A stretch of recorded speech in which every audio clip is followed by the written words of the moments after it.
I'm 36M, been working blue-collar jobs most of my life. Not flashy, not loud, just the kind of guy who minds his business and takes care of the people around him. I got married 6 years ago to someone I thought was on the same page. Turns out I was dead wrong. The first big mistake? Letting my wife talk me into investing all our savings into her brother's game-changing tech startup. She said it was going to blow up. He just needed the cash to get it rolling. I was super hesitant. I work in construction. I don't throw money at ideas. But she was passionate, convincing, said it'd be our big break. Yeah, it wasn't. Her brother was a clown with zero business sense. Blew through everything. Bought a Tesla before the prototype was even finished. Leased an office space with a pool table and espresso machine before he had a single client. 1 year later, they went belly up. He filed bankruptcy and dipped to Florida with some girl he met online. Never apologized. Just vanished. That wiped out our savings. And instead of picking up the slack, my wife said she was too anxious to work and needed time to mentally recover. I understood at first. Losing that much money is rough. But weeks turned into months. She spent most of her time on the couch, ordering takeout and doing online shopping while I worked 2 jobs, construction during the day and warehouse overnight, to keep us afloat. I was sleeping maybe 4 hours a night, coming home exhausted. Meanwhile, she kept dropping hints that I was emotionally distant and not making an effort. I remember dragging myself in one night after a 14-hour shift, and she goes, "Can you at least try to be present?" It got worse from there. She complained I wasn't romantic, wasn't affectionate, wasn't trying hard enough in the bedroom. I couldn't even sit down without being told I didn't care enough. The kicker? She was burning through what little money I managed to bring in. Amazon orders almost daily. Uber Eats multiple times a week. I brought it up once, just asked if she could slow down on spending. She snapped, said, "If I don't take care of myself, who will? You clearly don't have the bandwidth." That night, I slept in my truck. Still, I stuck around. I figured maybe she was just going through it. That maybe if I just worked a little harder, we'd come out the other side. Until one night, about 7 months ago, I just got off back-to-back shifts. I was sitting in my car in the driveway, trying to will myself to get out and go inside. That's when I heard her voice.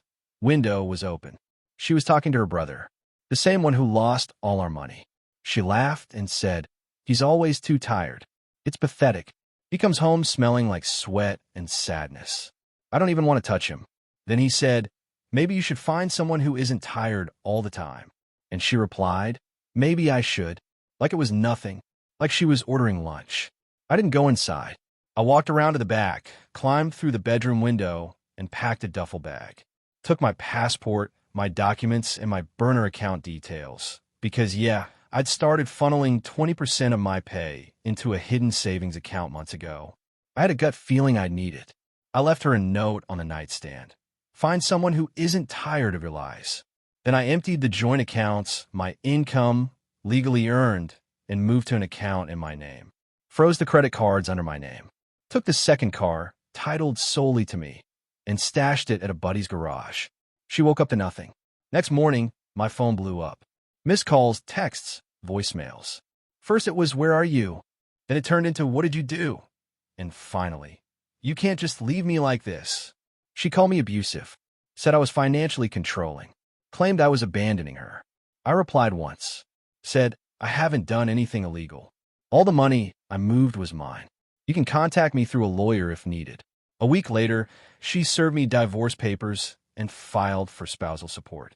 She claimed she was a dependent spouse who sacrificed her career for me. Said she deserved 70% of my income and access to the money I saved. She tried to make it look like I abandoned her after years of emotional neglect. So I lawyered up. I hired a beast. Gave him receipts, literal ones. Amazon purchases, bank statements, meal delivery charges, and a timeline of every deposit and deduction. Plus, I had dashcam footage from my truck that caught their little, "maybe I should find someone else" conversation. Audio was fuzzy, but clear enough. Even better, her brother had listed that failed startup investment as a personal gift when he filed for bankruptcy, which made her partially liable for the financial loss during the marriage.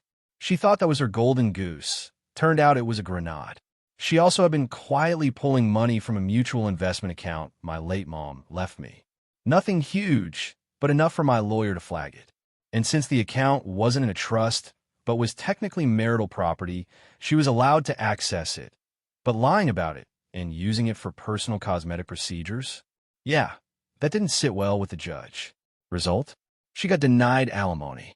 Had to repay part of what she pulled from the investment fund. Her brother? He's now dealing with potential perjury charges for misrepresenting our financial relationship in his own bankruptcy. But I wasn't done yet. The house? Foreclosed a few months after I left. She couldn't afford the mortgage without me. I bought it back in a private sale through a contact, clean and legal. Then I partnered with a local nonprofit and turned it into a sober living house for guys coming out of recovery.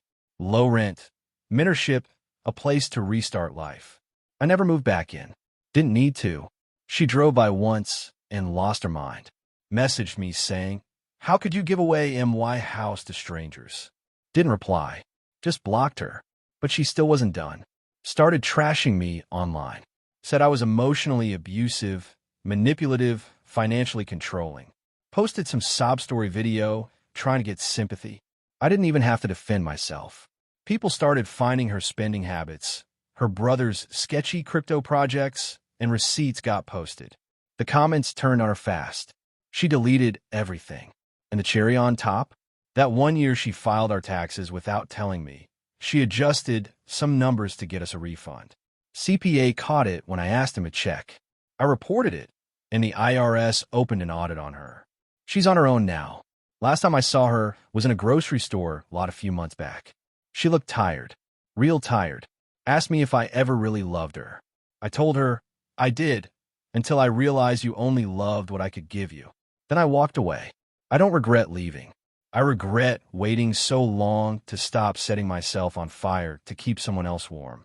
If you've ever found yourself doing all the work while someone else eats the cake, you already know. Cut the rope. Save yourself.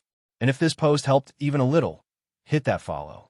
I've got plenty more stories of shady people learning what consequences feel like.